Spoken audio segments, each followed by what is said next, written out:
The Dalata Hotel Group GAA Under-20 Football Championship. On Off the Ball. Brought to you by Dalata Hotel Group.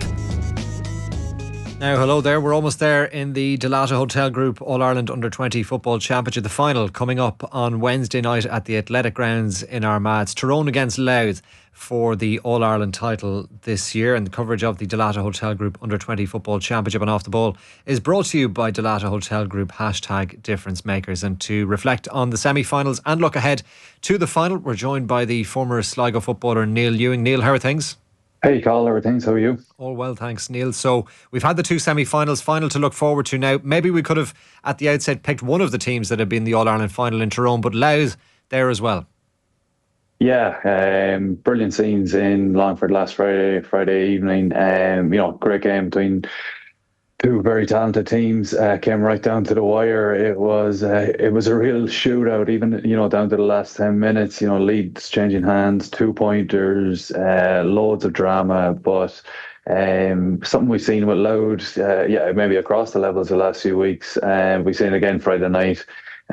Just outpouring of emotion, happy faces on the pitch. Really great to see, and even seeing kids getting jerseys signed and the emotion by some of the older Louth people on the pitch. You could really see what it meant to them to make the breakthrough and get back into an All-Ireland final. So while Mayo will be disappointed, I guess that's just part of it. The journey of these young players, and the Louth guys are getting to experience some really special moments. Yeah, the county really is on a high. They missed out on the minor title, but they won the senior decider and the under-20 as well. We spoke, Neil, on one of the recent podcasts that we did on the under-20 championship just about the influence of a county on the up in terms of the wider scheme of things for the different teams across the levels. And obviously it was a very tight game against Mayo. How big a factor did you feel was that coming down the stretch there, that Louth had such a big support? Yeah, definitely a factor. I think especially with younger players as well. I guess psychologically, the highs and lows can be a bit more extreme than older players. So definitely the Louth players, just you could even across the stream, you could hear the noise building, and numbers obviously swell on the back of that senior win as well. There's such a feel good factor around Gaelic football in the county. You probably had, an extra few hundred people that wouldn't have been there only for the senior win the week previously. So I think, especially young guys, something they're not used to has a bigger impact, and they're not used to having a big crowd behind them at that age. Well, as they move on to senior level, they get used to playing in front of bigger crowds, and that noise and that emotion in the last 10 minutes doesn't give them quite the same lift. It's definitely a nice way to win. When you were playing, Neil, to win type matches by a point or two, did that give you a little bit even more of a boost in some ways heading into the next game after that? Undoubtedly, and I suppose the one thing I would say is it didn't happen enough for me. That's a definite regret. Probably lost more by a point or two than won matches by a point or two.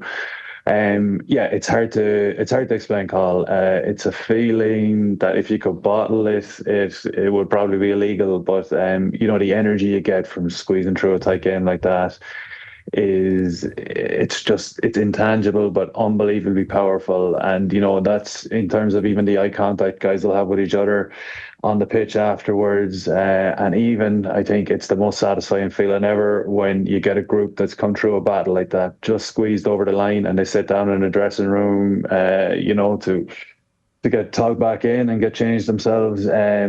It's just an energy, it's a contentment, and I think there's another impact that's often understated as well. It's the guys that maybe didn't get on the pitch, or that were maybe just outside the first 15, that aren't happy with the game time that they got that day. They really, really want to get on the pitch the next day, and they bring a huge amount of energy to the training sessions between after that game and before the next game. And the impact that has on the guys that will be in the team or are guaranteed to be in the team is huge as well, because it keeps their standards very high. Whereas if you are coming out, and I know we're talking about championship football here, where it's probably end of the road if you are defeated. But, to use an example from league football, if you're losing a game by a point or two, the guys that aren't getting enough game time, or that maybe haven't got a run at all, they start to question management, start to question, why is X playing instead of me? and it becomes everybody else's fault and they become energy drainers from the group. Whereas if you have a group that's on a high, getting these great wins, squeezing through games, I guess the whole 30 guys on your panel are bringing huge energy to the next training session. And that's where you really get improvement in a group as well. Yeah, it's a really interesting point, that, Neil. In terms of some of the key scores from the last day, 212 to 17 points, Louth beat Mayo by Shane Lennon, who's a younger brother of Craig from the senior team, and Pierce Grimes Murphy got the goals for Louth. They've got a really balanced team, don't they, Louth, that has come together really nicely throughout the course of the championship. Yeah, and I think we referenced it before, Carl. You can really see how well coached they are because when we say, I 100% agree with you, I'd say they're balanced, but they're probably lacking in a bit of physical size or power right across the pitch. They have some impressive athletes, but they have a great amount of pace, and they're, I suppose, a lot of elusive players, and you can tell that they've been coached to use that pace very well, and even keeping the ball out of contact. A lot of their players, and Shane Lennon, probably a good example. He's probably been coached well at under-20 level, and he probably just needs to look at his brother when you think about using your pace well.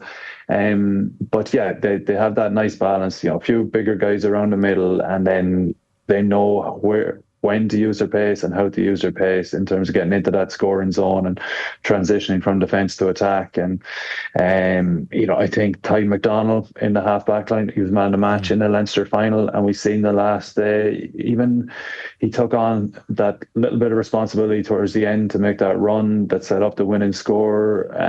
Probably even he's a guy who's on the senior panel, and maybe that showed in that little bit of leadership. It was maybe a run or a break that not every player on the team would have made, and then he even had the cool head to hand it off to Gillespie to finish. So very impressive in terms of knowing what to do at the right points in a game. And you're talking last 2-3 minutes of an All-Ireland semi-final there, an All-Ireland semi-final that none of these guys are, it's at a level that none of these guys have played at before. So I thought that was extremely impressive to have that little bit of composure on top of the talent. Yeah, and it's Louth's first time to reach the final at this grade.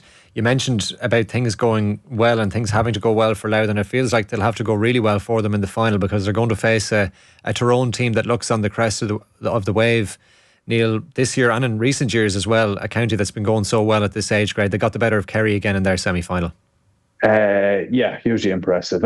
I guess even just to finish on Louth on that point that you made in terms of what they have to do the next day, a big positive for Louth is that they have absolutely no fear. Their expectation levels they've smashed through the ceilings on their expectation levels, and every game they go into now, there's zero fear. So I think if you're down in Darver at the Louth training centre these few nights when they're training, it'll be excitement. It's a challenge they'll want to take on. But Tyrone, it really is a monumental challenge. All-Ireland holders from last year, probably 6, 7, 8 of the panel still there. Guys that have come through, McCrory Cup winning teams, and just a team that ticks all the boxes. There's elements of how they play, the physique of some of their players, that they're nearly like a senior team. Hugely impressive. 6-point win over Kerry the last day. Scoreline probably flattered them a little bit in terms of Kerry had a slow start, and that was something we spoke about when we were looking ahead to that game, was the fear that Kerry, because they hadn't been tested in Munster, could they start slowly? They did, and Tyrone took advantage of that. And even then, that was probably a trend reflected through the game. Tyrone were very clinical. Tyrone got 2 goal chances, took them. Kerry got 2 goal chances, missed them. Tyrone's conversion rate was way ahead of Kerry's in that game. And, I don't think that's in no way a criticism of Kerry. I think it just reflects even the preparation that Tyrone had in terms of those matches in Ulster. I think the Kerry guys have the ability. 9 times out of 10, they'll kick those scores, but they just weren't ready for that, I guess, white heat pressure that Tyrone were putting on them, that Tyrone had become accustomed to through that Ulster Championship. But yeah, I think just a hugely impressive team. Everybody will talk about McElholm and McCullough, and you probably don't want to jump to talking about them, but they kicked 113 of their Tyrone's 214 the last day. Club mates, and they just look like senior footballers, and not senior footballers in talent, but senior footballers in talent and maturity. Yeah, they've been outstanding, haven't they, Neil? And like to have those two players in your attacking department is such a boost to have that for Tyrone. How do Louth go about negating two players of that quality in the final? Yeah, it's you want to limit the supply to them, and that seems very, very obvious. Mm. And then limiting the supply to them was a lot different last year before the new rules came in. Limiting the supply to them now is very, very difficult because we've seen probably teams' retention rate on their own kickouts has plummeted. So it's going to be a huge challenge for Loud. They do have some impressive man markers, but I think you probably, with these guys, they're that good that you probably have to understand that they are going to pick up scores. And obviously you'll be working on matchups and maybe who suits them physically, who has maybe the pace, who has maybe the height. But yeah, these guys just are going to score, and I think it's just limiting the frequency of it. And that's something I think Loud can do. Even I noticed in the Leinster final, they when they had to keep the ball, they were able to keep it, and even going down the stretch, even with 10 minutes to go, they were showing a bit of wisdom as well. I really like the way they kept their wit in that Leinster final as well. So, and sometimes having possession is the best form of defence. Again, something that was easier done with the old rules, but these Loud Yeah. guys have shown that they can do it in previous games. Yeah, is keeping possession even more important now, Neil, under the new rules? Because if you turn the ball over anywhere on the field now, you can be got at far easier than maybe under the Yeah, old rules. yeah, and that's what's made the game so enjoyable is that it's open season after a turnover, a lot more so than it was. Teams aren't getting those 1 to 2 players back in pockets as quickly, and that is definitely magnified at under 20 level as well. I think at senior level you have guys who are compounding years and years of maybe tactical awareness.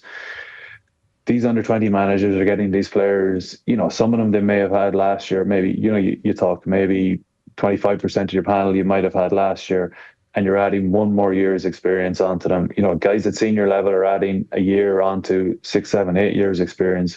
So tactically, their awareness is, streets ahead of where an under 20 player is, which you would expect, and is no slight on the under 20 players.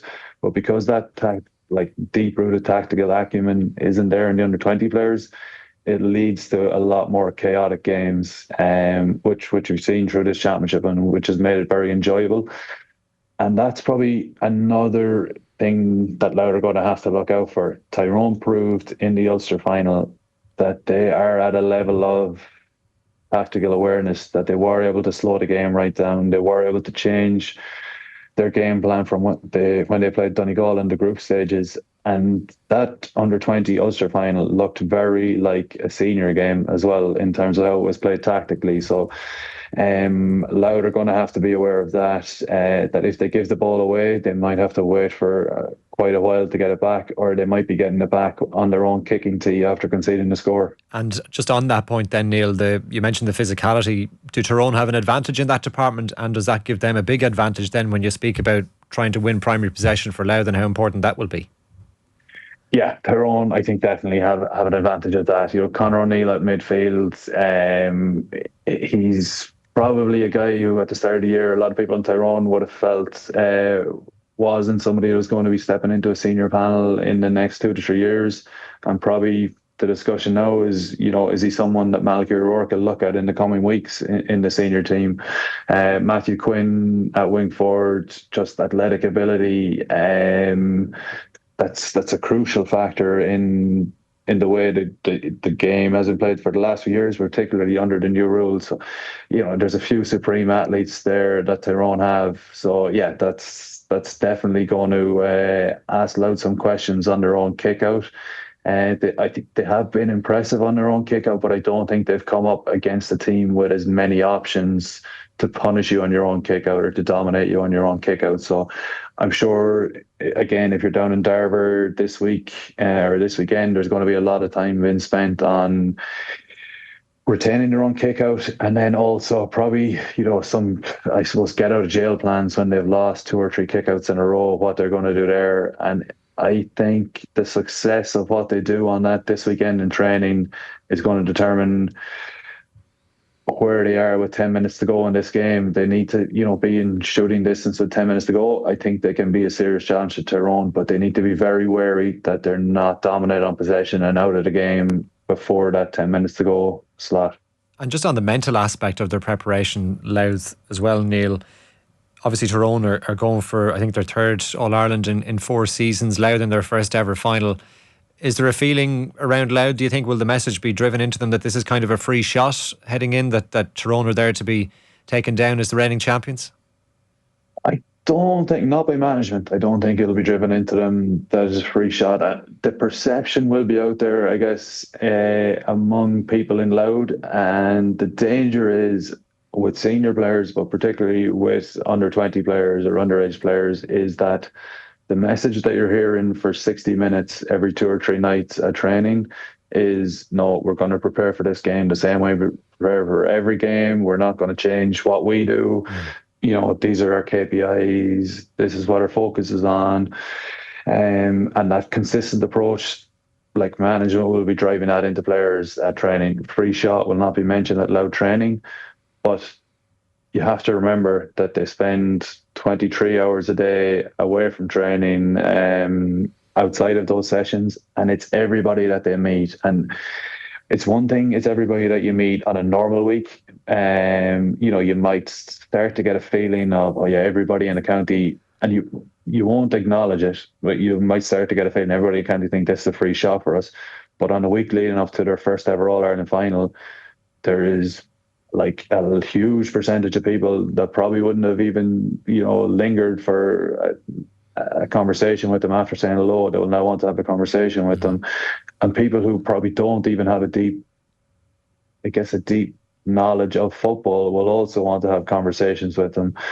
And they won't be telling them about sticking to the process or KPIs, or they'll be telling them, oh, sure, you've done so well so far this year, go up and give it a shot and we're proud of you. And as much as the Louth guys try to keep that out, if you're told it for whatever, maybe you're 16 waking hours a day by 2 people every hour, it does start to creep in. And there's also another hidden cost there in terms of the energy of trying to suppress that as well. So you're like, no, I can't listen to that. I don't need to be listening to that. But you are also burning off some energy and trying to refocus yourself as well. So that's going to be a unique experience for the Louth guys.